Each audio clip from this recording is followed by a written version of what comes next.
Avec Daniel Dezeuze et Vincent Bioulès, Claude Viala fait partie dès 1969 du mouvement Support Surface. La critique sévère des codes picturaux prend chez lui la forme d'un procédé systématique. Claude Viala démultiplie, en effet, une forme identique au pochoir sur des toiles libres ou d'autres supports, introduisant des variations de rythme, de densité ou encore d'intensité. À Salas Tétier, poète libanais francophone récemment disparu, il offre un tapis revêtu de formes peintes qui interagissent autant avec les matérialités de l'objet qu'elles ouvrent à l'imaginaire de la relation entre Orient et Occident. J'ai choisi de parler de Chabot, d'une peinture de Chabot, et cette peinture-là est la seule peinture du musée de Chabot. Donc je vais profiter d'une part de dire la dette que j'ai vis-à-vis de Chabot, parce que j'ai vu en 1956 la rétrospective qu'il a fait à Nîmes, à la galerie Jules Salle, qui était une rétrospective absolument bouleversante, avec tous les grands tableaux de Chabot, ses bergers, les enterrements et surtout la montée d'escalier rouge. Je crois que c'est là que j'ai commencé à comprendre ce que permettait la peinture. Il a une manière d'écrire son sujet qui est extrêmement libre.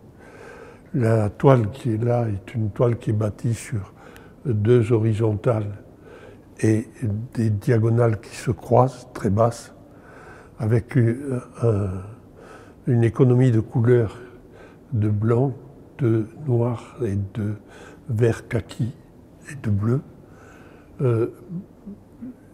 C'est un paysage de la montagnette, c'est-à-dire des environs de Graveson, où les rochers sont blancs et la route est blanche.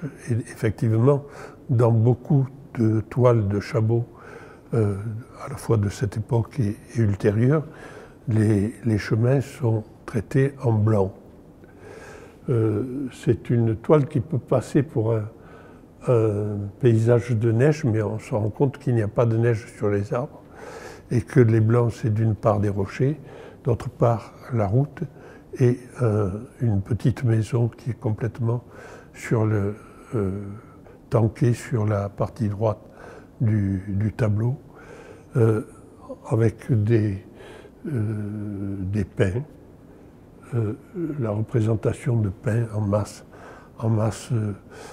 floconneuse noire, à la fois sur le haut de la falaise et où il se détache sur un ciel bleu pâle, et le long de la route sur le côté opposé, disons sur le côté droit de la route, du même côté que la maison. Voilà, la fuyante de la route se fait sur la gauche, elle part du coin du tableau et elle est coupée par des sillons noirs qui la croisent. La falaise est traitée en gris, les rochers sont blancs et le ciel est bleu pâle.